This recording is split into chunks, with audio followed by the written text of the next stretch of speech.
Hello दोस्तों, स्वागत है आपका हमारे यूट्यूब चैनल पर। दोस्तों आज हम लेकर आए हैं सरफेस केमिस्ट्री के पार्ट 2, जिसमें हमको अध्ययन करना है कि ऊष्मागतिकी के सिद्धांत के आधार पर अधिशोषण की क्रियाविधि। क्या दोस्तों? ऊष्मागतिकी के सिद्धांत के आधार पर अधिशोषण की क्रियाविधि। तो सबसे पहले आपको ये जानना होगा कि जब आप लोग 11th में पढ़े होंगे कि ऊष्मागतिकी के नियम, ठीक दोस्तों, क्या पढ़े होंगे? ऊष्मागतिकी के नियम। ऊष्मागतिकी के नियम यहाँ पे एक सूत्र उसमें दिखा रहा होगा कि डेल्टा जी बराबर delta H minus T delta S. ठीक दोस्तों, अब इनमें सबसे आपको हम परिचय कराते हैं। इसमें जी क्या है, एच क्या है और टी है और डेल्टा एस क्या है। ठीक दोस्तों, ये जो हमारा पहला है, इस पहले वाले को हम लोग बोलते हैं गिब्स ऊर्जा। अगर आप बढ़िया से नहीं 11th में पढ़े हैं तो कोई दिक्कत नहीं, यहाँ पे हम आपको सब चीजों के बारे में बताएंगे। 11th का भी आपको क्लियर करवा देंगे। ठीक दोस्तों, गिब्स ऊर्जा। अब गिब्स ऊर्जा क्या होती है आपको हम एक उदाहरण के तौर पर बताते हैं। ऊष्मागतिकी में आप लोगों ने पढ़ा था निकाय के बारे में। निकाय मतलब जिस चीज का हम अध्ययन कर रहे हैं उस पदार्थ को हम बोलते हैं निकाय। उस निकाय में एक चीज होती है जिसको बोलते हैं आंतरिक ऊर्जा। सभी ऊर्जाओं का योग क्या होता है? आंतरिक ऊर्जा होता है। ठीक दोस्तों, उस आंतरिक ऊर्जा को हम किससे दिखाते हैं? ई से दिखाते हैं। और हमारे पास जो इंटरनल एनर्जी होती है, आंतरिक ऊर्जा होती है। ठीक दोस्तों, उस आंतरिक ऊर्जा में से किसी कार्य को करने में जितनी ऊर्जा खर्च होती है वो क्या कहलाती है? गिब्स ऊर्जा। जैसे हमने ये कहा कि कोई लड़का है, उसके पास 1020 रुपए है। कितने हैं? 1020 रुपए हैं। तो जब भी मार्केट में जाएगा खर्चा करने के लिए, तो खर्चा केवल करेगा तो वो कम से कम मतलब अधिक से अधिक पैसे बचाने की बात करेगा वहां। मतलब अधिक से अधिक उसके पास पैसा बचना चाहिए, वो ये सोचेगा, पूरा खर्चा नहीं करेगा। तो खर्चा कितना किया उसने? 20। ये 20 जो 1020 में से उसने कितना खर्चा किया? 20।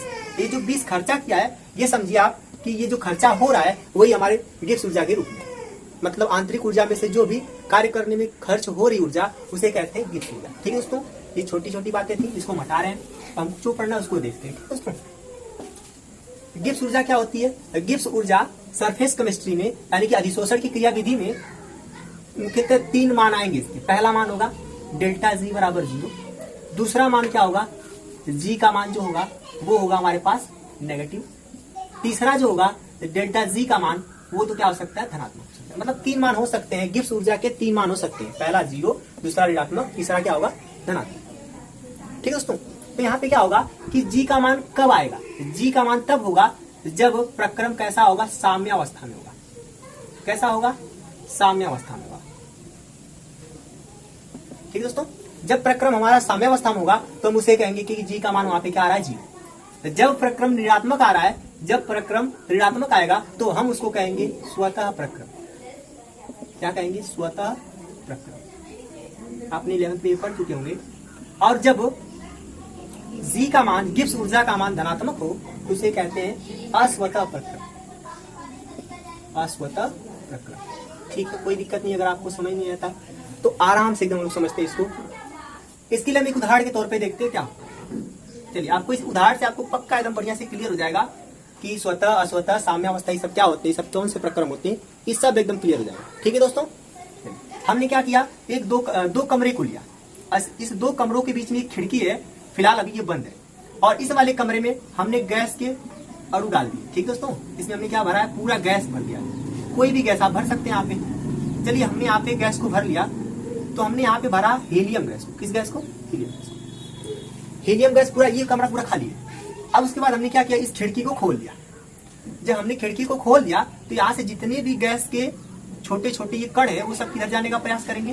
दूसरे वाले कमरे में जाने का प्रयास करेंगे। क्यों? क्योंकि यहाँ पे जो गैस है इसकी सांद्रता अधिक है और इधर सांद्रता कम है। ठीक है, ये प्रक्रम ऐसा होता है कि ये बात होती है कि जब कोई अधिक सांद्रता वाला रहता है तो हमेशा अपने कम सांद्रता की तरफ जाता है। तो यहाँ पे उसकी जो सांद्रता है वो हीलियम गैस के अणुओं की संख्या ज्यादा है, मतलब सांद्रता अधिक है, तो किधर जाने का प्रयास करेगा? इधर। मतलब हमने यहाँ पे किया क्या? केवल हमने एक बार इस खिड़की को खोला।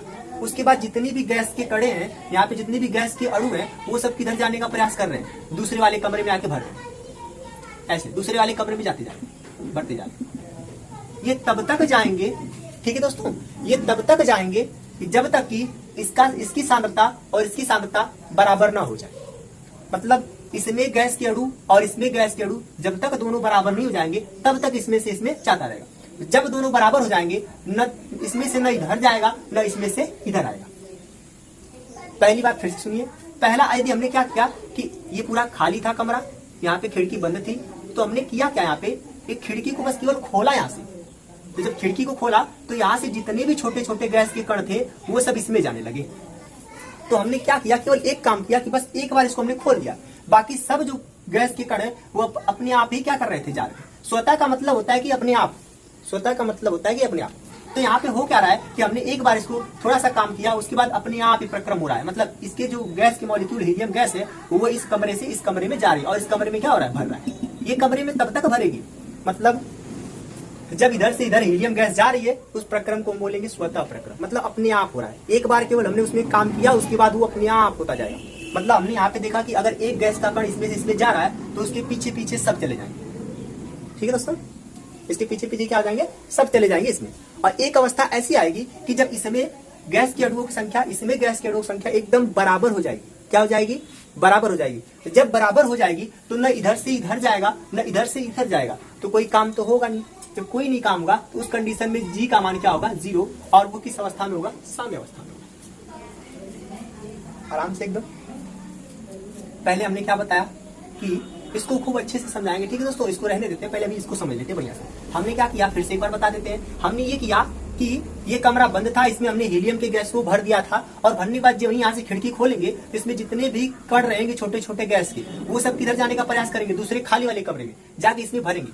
ये तब तक इसमें भरते जाएंगे जब तक कि दोनों तरफ के गैसों का मान लगभग बराबर न हो जाए।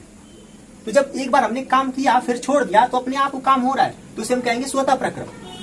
ठीक है दोस्तों, और हमने इसमें अब इसमें जो गैस के कण है इसमें दोनों में बराबर हो जाएंगे, फिर तो काम होगा नहीं। तो उस कंडीशन में दोनों की जो स्थिति हो जाएगी वो किस स्थिति में हो जाएगी, साम्य अवस्था में जाएगी। ठीक है दोस्तों, अब आगे देखते हैं हम दूसरे वाले पॉइंट को। अब हमने क्या किया, इस वाले कमरे में से हमने एक गैस के कण को उठाया, इस वाले को, और उठा के इसको इसमें फेंक दिया। इधर हमने एक गैस के कण को इसमें से उठाया और इसमें उठा के इधर फेंक दिया। तो केवल एक को उठा के फेंका, बाकी इसके पीछे पीछे और कोई कण नहीं जाएंगे इस गैस में से, और किसी गैस के मॉलिक्यूल्स इधर नहीं जाएंगे। तो मतलब यहाँ से एक एक को बार बार उठा के इसमें लाना पड़ेगा। मतलब स्वयं से नहीं हो रहा है, इसको हमको करना पड़ रहा है। तो यहाँ पे क्या होगा कि ये कौन सा प्रक्रम हो जाएगा, तब अस्वतः प्रक्रम। ठीक है दोस्तों, क्या होगा, अस्वतः प्रक्रम होगा। मतलब कहने का यहाँ से एक कण को उठाएंगे और उठा के इसमें फेंकेंगे, तो ये ऐसा नहीं होगा कि इसके पीछे पीछे सब चले आएंगे, जैसे कि स्वतः में हो रहा था कि हमने एक कण को थोड़ा सा खिड़की खोली तो एक कण गया, उसके पीछे पीछे सब चले गए थे दूसरे वाले। तो कौन सा प्रक्रम था, स्वतः। लेकिन इसमें क्या होगा, इसमें एक उठाएंगे इसमें फेंकेंगे, फिर अलग से उठाएंगे फिर इसमें फेंकेंगे, बार बार ऐसे फेंकेंगे, तब जाके हमारा क्या कहलाएगा, अस्वतः प्रक्रम। तो अस्वतः प्रक्रम में प्लस होता है, स्वतः में माइनस होता है, साम्य अवस्था में 0 होता है। एक गिब्स ऊर्जाओं के मान, ये इतनी बात थी। ठीक है दोस्तों, आगे हम लोग ये सीखेंगे, ये इसका मतलब समझने का एक थोड़ा सा छोटा सा उदाहरण था। और अब इसमें तो इसका हमने परिचय करा दिया कि गिब्स ऊर्जा होती क्या है। गिब्स ऊर्जा के मान कितने होते हैं, तो 3 मान होते हैं। साम्य अवस्था में रहेगा तो 0, अगर माइनस रहेगा तो स्वतः प्रक्रम होगा, प्लस रहेगा तो अस्वतः प्रक्रम होगा। ठीक है दोस्तों, अब इसकी बात आती है, तो जहां भी डेल्टा आपको ऐसे दिखे उसको बोलते हैं एंथैल्पी। क्या बोलते हैं, एंथैल्पी। एंथैल्पी का मतलब होता है ऊर्जा। क्या होता है, ऊर्जा। और यहाँ पे जो T है उसको बोलते हैं ताप। हमने कहा था कि सबके साथ सबको बारी बारी करके परिचय सबका करवाएंगे। और बात ये आती है, इसको ये जो लिखा गया डेल्टा S, इसको हम बोलते हैं एंट्रोपी। क्या बोलते हैं दोस्तों, एंट्रोपी। अब एंट्रोपी क्या होती है, एंट्रोपी का मतलब होता है कि बिखराव या बिखरना, बिखराव का मापक। क्या कह सकते हैं कि बिखराव को हम मापे तो उसे कहेंगे एंट्रोपी। ठीक है दोस्तों, क्या कहेंगे उसे, एंट्रोपी। हम थोड़ा इसको रफ कर रहे हैं, फिर आगे बता रहे हैं। एंट्रोपी के बारे में थोड़ा बढ़िया से बता रहे हैं आपको। देखिए दोस्तों, जो पदार्थ होते हैं उसकी 3 अवस्थाएं होती हैं, पहला तो, दूसरा और तीसरा। पहला क्या होता है, हमने पहले गैस को लिया, किसको लिया, गैस को लिया, यहाँ पे लिखा है गैस लिया। दूसरा हमने क्या लिया, द्रव लिया। और तीसरा हमने क्या लिया, ठोस लिया। गैस, द्रव, ठोस। ठीक है दोस्तों, अब हम जानते हैं कि जो गैस के कण होते हैं वो क्या होते हैं, बहुत ही दूर दूर होते हैं। क्या होते हैं, बहुत ही दूर दूर होते हैं। और जो द्रव के कण होते हैं थोड़ा सा पास पास होते हैं, ऐसे। और जो ठोस के कण होते हैं एकदम ही पास पास होते हैं, एकदम सटे हुए होते हैं, चिपके हुए होते हैं। ऐसे। तो हमने अभी क्या बोला कि एंट्रोपी में होता क्या है, बिखराव, जिसको हम क्या कहते हैं, एंट्रोपी का मतलब होता है कि बिखराव, बिखराव का मापक या बिखराव। तो अब तीनों में देखिए दोस्तों, तीनों में सबसे ज्यादा बिखराव किसमें है, सबसे ज्यादा बिखराव किसमें है, गैस में। उसके बाद बिखराव किसमें है, सबसे कम बिखराव किसमें, इसमें। ठीक है दोस्तों, सबसे ज्यादा बिखराव गैस में है, उसके बाद क्या है, द्रव में है, फिर उसके बाद ठोस में सबसे कम बिखराव है। तो हम यहाँ पे एक चीज लिख सकते हैं, अगर हम लिखें कि हमने गैस लिया और गैस को हमने परिवर्तित किया द्रव में, तब डेल्टा एस का मान क्या होगा। अगर हमने द्रव को ठोस में बदला तब डेल्टा एस का मान किस में आएगा, और हमने गैस को ठोस में बदला, द्रव को तो हो गया, चलिए बदलते हैं, और ठोस को हमने किससे बदल दिया, गैस में बदल दिया, तब एंट्रोपी का मान क्या होगा। और हमने द्रव को अगर गैस में बदल दिया तब एंट्रोपी का मान क्या होगा। ठीक है दोस्तों, सबका मान देखते हैं।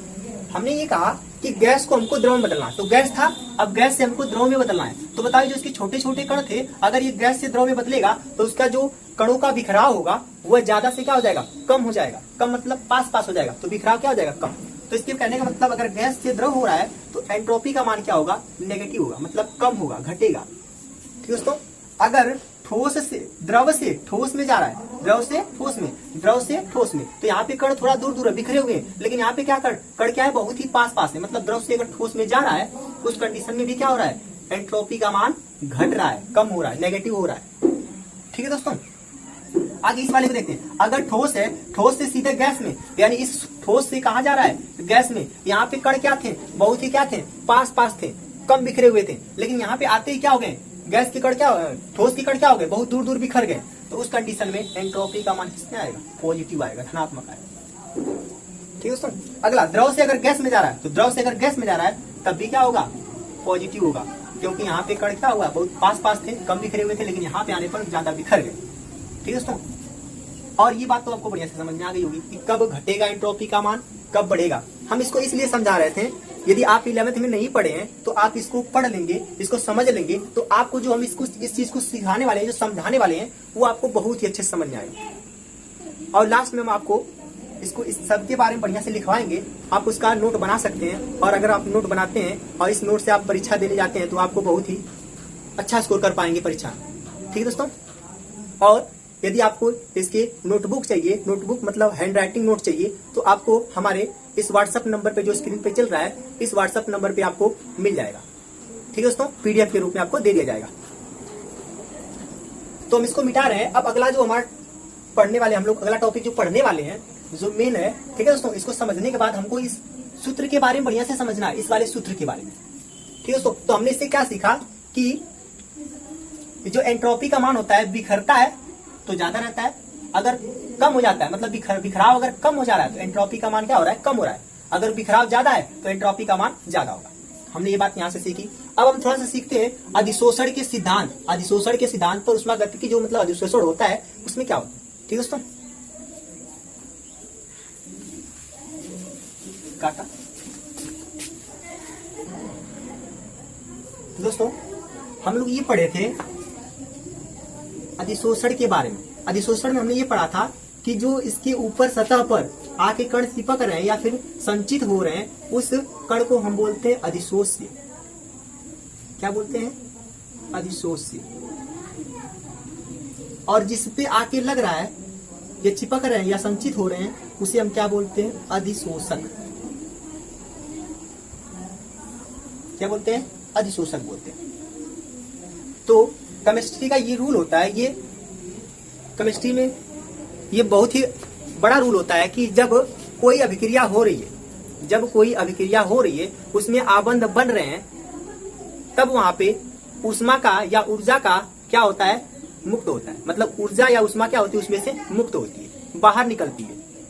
ठीक है दोस्तों, क्या होता है, ऊष्मा उसमें से ऊर्जा क्या होती है, बाहर निकलती है। जब भी रासायनिक अभिक्रिया होगी तो उसमें से ऊर्जा बाहर निकलेगी, ऊर्जा बाहर मुक्त होगी। ठीक है, तो यहाँ पे हो क्या रहा है कि बाहर से अधिशोष्य के कण आके जब इस पे लग रहे हैं, संचित हो रहे हैं, तो इनके बीच क्या हो रहा है, अभिक्रिया हो रही है। तो जब अभिक्रिया हो रही है तो उसमें से क्या निकलेगी, ऊष्मा निकलेगी, ऊर्जा निकलेगी। और जब अभिक्रिया होती है उसमें से ऊर्जा निकलती है, ऊष्मा निकलती है, तो उस अभिक्रिया का हम लोग क्या नाम देते हैं, ऊष्माक्षेपी अभिक्रिया या ऊष्माक्षेपी प्रक्रम बोलते हैं। क्या बोलते हैं, ऊष्माक्षेपी प्रक्रम या ऊष्माक्षेपी अभिक्रिया बोलते हैं। ठीक है दोस्तों, अब यहाँ पे होगा क्या कि जब इस कण आके चिपकेंगे इसमें, तो यहाँ से ऊष्मा यानी कि ऊर्जा क्या होगी, मुक्त होगी। जब ऊष्मा या ऊर्जा या कह सकते हैं एंथैल्पी जब मुक्त हो रही है, निकल रही है, तब बताइए यहाँ पे डेल्टा एच का मान जो है वो घट रहा है कि बढ़ रहा है। हमने कहा कि एंथैल्पी का मतलब होता है कि ऊर्जा, ऊष्मा। ठीक है, तो यहाँ पे जब कण आके इस पे अधिशोष्य कण अधिशोषक की सतह पर आके लग रहे हैं, तो वहाँ पे रासायनिक अभिक्रिया हो रही है। तो रासायनिक अभिक्रिया होती है तो उसमें से ऊर्जा मुक्त होती है या ऊष्मा मुक्त होती है। तो इस प्रक्रम को हम क्या बोलते हैं, ऊष्माक्षेपी प्रक्रम। और इससे अगर ऊष्मा निकल रही है तो उस कंडीशन में जो एंथैल्पी का मान है, ऊर्जा ही क्या कहलाती है, एंथैल्पी। तो एंथैल्पी का मान पॉजिटिव आएगा कि नेगेटिव, तो यहाँ पे जो आएगा यानी कि इसका जो ऊर्जा घट रही है मतलब क्या आएगा, नेगेटिव आएगा। ठीक है, आराम से समझिए, कोई दिक्कत नहीं है। एंथैल्पी का मान यहाँ पे क्या होगा, घटेगा, क्योंकि अभिक्रिया हो रही है तो ऊर्जा उसमें से मुक्त होगी। ये बात क्लियर है। और दूसरी बात हमने अभी पढ़ा था एंट्रोपी के बारे में। एंट्रोपी क्या है, एंट्रोपी का मतलब होता है कि बिखराव, कौन कितना ज्यादा बिखरा हुआ है, बस उसी के बारे में पता लगा। चलिए, अगर यहाँ से कोई गैस के कण आके इस पे छोटे छोटे जो कण चिपके हुए आके सतह पे लगे हुए हैं, अगर ये पहले रहे होंगे ऐसे करके इस पे सतह पर अभी नहीं लगे रहे होंगे, तो सतह पे अगर नहीं लगे रहे होंगे, तो अगर वैसे मुक्त अवस्था में रहेंगे तो थोड़ा दूर दूर रहे होंगे ऐसे। अब इनको इस पे लाके अधिशोषित करवाया जा रहा है, इस पे अधिशोषित हो रहे हैं। तो जब ये हो रहे हैं तो यहाँ पे होने के बाद क्या हो जा रहा है, इस पे आके पास एकदम हो जा रहे हैं, एकदम पास। ठीक है दोस्तों, यहाँ पे बिखरे हुए थे, यहाँ पे आने के बाद क्या हो गए, पास हो गए। तो मतलब कहने का यहाँ पे है कि यहाँ पे डेल्टा जो एस का मान था ज्यादा था, बिखराव ज्यादा था, बिखराव क्या था, ज्यादा था। परंतु जब उन कणों को इसके अधिशोषक की सतह पर संचित करवाया गया, तो उस कंडीशन में जो ये छोटे छोटे गैस के कण थे वो उस पे क्या हो गए, पास आ गए। और जब पास आ गए तो यहाँ पे एंथैल्पी का मान क्या हो गया, कम हो गया। सॉरी, एंट्रोपी का मान क्या हो गया, कम हो गया। एंट्रोपी का मान क्या हो गया, कम हो गया। तो इसको किससे दिखाएंगे, नेगेटिव से। नेगेटिव का मतलब कम हो जाना, ऋणात्मक। अब हम ये जो हमने गिब्स ऊर्जा का फार्मूला लिखा था, डेल्टा जी बराबर डेल्टा एच माइनस का डेल्टा टी डेल्टा एस। अब इस फार्मूले में हम अधिशोषण के लिए हमने देखा कि अधिशोषण में ये चीजें होती हैं। एक बार फिर से आपको समझा देते हैं, कोई दिक्कत नहीं, आराम से एकदम देखते हैं। हमने क्या कहा कि जब अधिशोषण होता है तो अधिशोषण में दो चीजें होती हैं, एक होता है अधिशोष्य पदार्थ और एक होता है अधिशोषण। जब अधिशोष्य अधिशोषक की सतह पर आकर चिपकता है तो वो प्रक्रिया क्या होती है, अधिशोषण। तो जब कोई अधिशोष्य पदार्थ अधिशोषक की सतह पर आएगा तो वहां पे अभिक्रिया होगी। जब अभिक्रिया होती है तो उसमें से ऊर्जा मुक्त होती है, ऊष्मा मुक्त होती है, एंथैल्पी मुक्त होती है। ठीक है, तो उस प्रक्रम को हम लोग क्या बोलेंगे, ऊष्माक्षेपी प्रक्रम। जब इसमें से ऊर्जा निकल रही है तो मतलब इस निकाय की ऊर्जा घट रही है, तो जब ऊर्जा घट रही है तो एंथैल्पी का मान भी क्या होगा, घटेगा। मतलब एंथैल्पी का मान जो होगा ऋणात्मक में होगा। फिर उसके बाद हमने ये कहा कि एंट्रोपी को भी इसी में देखना है हमको। तो एंट्रोपी क्या है कि जब कण दूर दूर थे, पहले गैस बाहर थी, अभी इस पे अधिशोषित नहीं हुआ है, तो उस कंडीशन में क्या थी, इसके जो कण थे वो क्या थे, बिखरे हुए थे। जब उसको इसके अधिशोषक की सतह पर लाया गया तो एकदम पास हो गए। मतलब पहले ज्यादा बिखरे थे, अब कम बिखरे हुए, बिखरे ही नहीं है सब। यहाँ पे देखो पास एकदम बिखरे, कम हो गए। तो मतलब एंट्रोपी का मान क्या हो जाएगा, घट जाएगा, ऋणात्मक हो जाएगा। अब ये जो दोनों ऋणात्मक मान आए हैं, इन दोनों ऋणात्मक मानों को हम इस गिब्स ऊर्जा वाले समीकरण में क्या कर देंगे, रख देंगे। डेल्टा जी बराबर डेल्टा एच, और किस में है, ये माइनस में है। फिर माइनस का टी तो कोई परिवर्तन नहीं होगा, धनात्मक ऋणात्मक। और जो ये डेल्टा एस है, ये जो डेल्टा एस है वो किस में है, वो भी किस में आ रहा था, ऋणात्मक में। तो हम ऋणात्मक लिख देते हैं डेल्टा एस। अब इसको अगर सॉल्व करते हैं बढ़िया से, डेल्टा जी बराबर ये हो जाएगा, एंथैल्पी का मान आ जाएगा माइनस में, तो माइनस का क्या हो जाएगा, डेल्टा एच। और यहाँ पे जो माइनस है, अब इस माइनस को क्या कर देगा, प्लस कर देगा, तो टी डेल्टा एस। ये जो सूत्र निकल के आया है, ये अधिशोषण की क्रियाविधि के लिए सूत्र निकल के आया, वो ऊष्मागतिकी के लिए था। ये अधिशोषण पे जब ऊष्मागतिकी के सिद्धांत के आधार पे हल करेंगे तो ये निकल के आएगा। अब क्या होगा, यहाँ पे हम ये चेक करेंगे कि इसका मान ज्यादा होगा या कम होगा, तो कब कैसा कौन सा प्रक्रम होगा इसके आधार पर। यदि अगर हमने इसमें 3 केस हो, पहला केस हमने ये कहा, पहली केस में यदि इसका मान इसके और इसके मान में कंपैरिजन करेंगे, तो अगर डेल्टा एच का मान मतलब ये जो एंथैल्पी का मान अगर बराबर हो जाए एंट्रोपी के मान की, एंथैल्पी का मान एंट्रोपी के मान के यदि बराबर हो जाए, तो उस कंडीशन में जो गिब्स ऊर्जा का मान है वो क्या निकल के आएगा, 0। जैसे हमने कहा कि जो इसका और इसका दोनों का मान अगर हम कह लेते हैं कितना है, 3 है। अगर हमने मान लिया कि दोनों का मान, एंथैल्पी का मान भी 3 जूल है, इसका मान भी 3 है। अब अगर 3 दोनों का है तो 3 यहाँ पे रखेंगे तो माइनस हो जाएगा 3, और 3 इसमें रखेंगे तो क्या आ जाएगा, प्लस का 3। तो कट के क्या आएगा दोस्तों, 0 आएगा। क्या आएगा, 0। अगर जी का मान 0 आ रहा है, उस प्रक्रम को हम लोग क्या बोलते हैं, साम्यावस्था। क्या बोलते हैं, साम्यावस्था। ठीक है। और दूसरा केस, यदि केस नंबर 2, यदि डेल्टा एच का मान बड़ा हो जाए, ज्यादा हो जाए, किसकी अपेक्षा, एंट्रोपी की अपेक्षा। ठीक है, बड़ा हो जाता है, तो इसमें चेक कर लेते हैं, रख के मान किसी मान को। अगर इसमें रखते हैं डेल्टा एच का मान, यदि हम रखते हैं डेल्टा एच के मान को रखें 4 और इसके मान को रखें 3। अगर हम इसमें 4 रखते हैं तो यहाँ पे हो जाएगा माइनस का 4। ठीक है, और इसका अगर मान रखते हैं 3, ये क्या हो जाएगा, प्लस का 3। टोटली हल करेंगे तो माइनस का 1 आएगा। अब आ क्या रहा है, यहाँ पे माइनस आ रहा है। क्या आ रहा है, माइनस आ रहा है। तो इस कंडीशन में डेल्टा जी का मान क्या आएगा, माइनस आएगा। कितना आएगा उसमें, माइनस आएगा, यानी कि नेगेटिव आएगा। जब नेगेटिव आएगा तो कौन सा प्रक्रम होगा, स्वतः प्रक्रम। स्वतः प्रक्रम। ठीक है। तीसरे केस को देखते हैं, केस नंबर 3। केस नंबर 3 में क्या होगा, केस नंबर 3 है कि यदि डेल्टा एच का मान जो है वो छोटा हो जाए डेल्टा टीएस, मतलब ये मान एंट्रोपी का मान बड़ा हो जाए एंथैल्पी से। तो जब बड़ा हो जाएगा तो हम उसके लिए देखेंगे यहाँ पे, तो उसके लिए क्या होगा कि अगर हम यहाँ पे छोटा लेते हैं, इसको बड़ा लेते हैं, तो हमने इसको कह लिया अगर ये 4 है, ये 5 है, या फिर इसको 6 कह ले। अगर ये 4 है, ये 6 है, 4 है 6, एंथैल्पी का मान 4, एंट्रोपी का मान 6। तो अगर इस फार्मूले में हम रखें तो हो जाएगा माइनस का 4 और प्लस का 6। टोटली हल करेंगे तो कितना आएगा, 2, प्लस का 2 आएगा। मतलब किसमें आ रहा है, पॉजिटिव आ रहा है। जो दोस्तों जब पॉजिटिव आएगा तो गिब्स ऊर्जा का मान यदि पॉजिटिव आ रहा है, तो उस कंडीशन में कौन सा प्रक्रम होगा, अस्वतः प्रक्रम होगा। कौन सा, अस्वतः प्रक्रम, अस्वतः प्रक्रम। ठीक है, ठीक है। अब इतना जो हमने चीजें की है, इन सब चीजों को एक बार फिर से रिवाइज करा दे रहे हैं, फिर आपको उसको लिख के बताएंगे कि ये चीजें आपको लिखना है और ये पूरा टॉपिक खत्म हो जाएगा। ठीक है दोस्तों, हमने क्या कहा कि अधिशोष्य पदार्थ अधिशोषक की सतह पर आके चिपकता है या संचित होता है। तो जब संचित होता है तो उस कंडीशन में क्या होता है कि उसमें से एक ऊर्जा यानी कि एंथैल्पी मुक्त होती है, ऊष्मा मुक्त होती है। तो मुक्त होती है, इस प्रकार से इस प्रक्रम को कहेंगे ऊष्माछेदी प्रक्रम। अब इसमें से ऊष्मा निकल रही, तो इस निकाय की ऊष्मा क्या, एंथैल्पी क्या होगी, घटेगी। तो उसको हमने लिखा माइनस में। और ये कण क्या थे, गैस के कण थे, तो दूर दूर थे, बिखरे हुए थे, एंट्रोपी ज्यादा थी। तो जब इसको पास पे ला दिया, इस पे चिपका दिए, तो एंथैल्पी का मान कम हो गया, घट गया। तो एंथैल्पी का मान क्या हो गया, ऋणात्मक हो गया।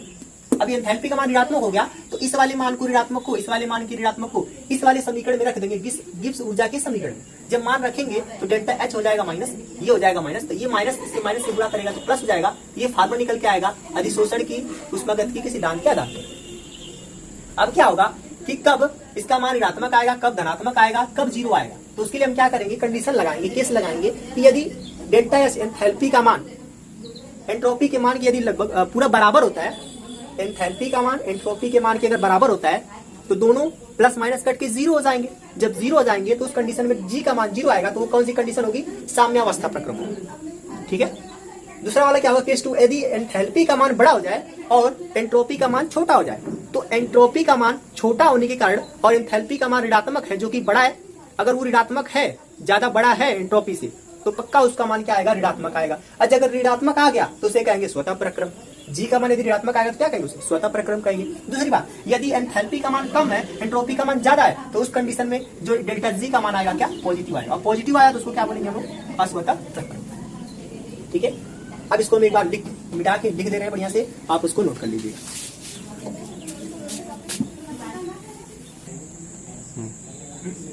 इसके पहले जो हमने देखा था कि कैसे कैसे उसकी क्रिया विधि हुई थी, उसी चीजों को हम लिखे। ठीक है, एक बार इसको समझा देते हैं आपको। पहला पॉइंट हमने क्या कहा था कि अधिशोषण होने पर, जब भी कोई पदार्थ किसी अधिशोषित पदार्थ जो होगा अधिशोषण पे संचित हो रहा था, उस कंडीशन में वहां से ऊर्जा उसके पृष्ठ से क्या हो रही थी, मुक्त हो रही थी। वही लिखा गया कि अधिशोषण होने पर पृष्ठ ऊर्जा के मान में सदैव कमी आती है। तो जब ऊर्जा के मान में कमी आएगी तो उस कंडीशन में क्या होगा कि वह, अर्थात वह क्या कहेगा, अधिशोषण जो होगा वो क्या कैसे कहलाएगा, वो कैसा कहलाएगा, अधिशोषण होने पर पृष्ठ ऊर्जा के मान में सदैव कमी आती है, जो कि ऊष्मा के रूप में मुक्त होती है। अर्थात अधिशोषण एक ऊष्माक्षेपी प्रक्रम है, इसीलिए इसमें डेल्टा एच का मान यानी कि एंथैल्पी का मान ऋणात्मक होता है, क्योंकि वो घटता है। दूसरी बात, अधिशोषण होने पर एंट्रोपी का मान घटता है। हमने कहा था कि जब गैस के कण ज्यादा दूर दूर तक बिखरे रहेंगे और वो जब अधिशोषित होंगे तो पास हो जाएंगे, तो बिखराव कम हो जाएगा। जब बिखराव कम हो जाएगा तो एंट्रोपी का मान भी क्या हो जाएगा, कम हो जाएगा। जब कम हो जाएगा तो उसको किस में लिखेंगे, ऋणात्मक में लिखेंगे। तीसरी बात ये, स्वतः प्रक्रम जब होगा, जब स्वतः प्रक्रम होगा तो डेल्टा एच का मान ज्यादा होगा और डेल्टा टी एस का मान यानी एंट्रोपी का मान वो क्या होना चाहिए, कम होना चाहिए। जिससे घटेगा तो ये ऋणात्मक में आएगा, जिससे कि वो कौन सा प्रक्रम कहलाएगा, स्वतः प्रक्रम कहलाएगा। और डेल्टा एच और डेल्टा टी एस यदि बराबर हो जाता है तो उस कंडीशन में वह दोनों के मान को घटाकर 0 बना देगा, जिससे कि कौन सी अवस्था आएगी, साम्यावस्था आएगी।